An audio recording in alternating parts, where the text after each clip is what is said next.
Laura et Laetitia Hallyday aussi pestouillent l'une que l'autre, Dixie, une fine observatrice de l'affaire. Il y a près d'un an, la famille de Johnny Hallyday semblait unie dans la douleur. Son épouse, ses enfants, ses amis et tous pleuraient la disparition du chanteur, décédé le 5 décembre 2017. À son enterrement, c'était l'union sacrée, Laetitia Hallyday, David Hallyday et Laura Smith semblaient alors si proches.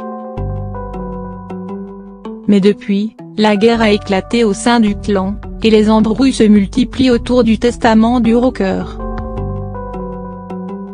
Déshérités, ses enfants se battent pour récupérer une part de l'héritage, et les deux camps ne se rencontrent que devant la justice. Lors de son passage sur le plateau de TF1, Laetitia Hallyday avait regretté que la situation soit si médiatisée, estimant qu'elle aurait pu se régler entre eux, sans passer par la justice. Mais selon la journaliste Léna Luto, autre du livre Ils se sont tant aimés, elle fait une déclaration un peu bisounours, un peu gnangnan.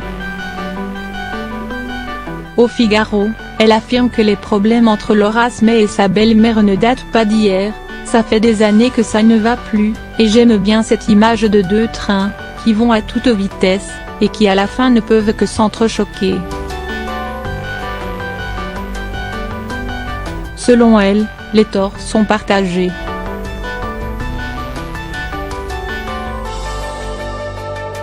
Mais ils trouvent peut-être leur origine dans leur faible différence d'âge, elles n'ont que 8 ans de différence. Laetitia s'est mariée très jeune et elle a dû gérer une petite fille qui crevait d'envie de voir son papa. Et de l'autre côté, il y avait Laura, qui voulait vraiment passer plus de temps avec son papa. Cet antagonisme s'est créé tout de suite, et je dirais qu'elles sont aussi pestouillées l'une que l'autre.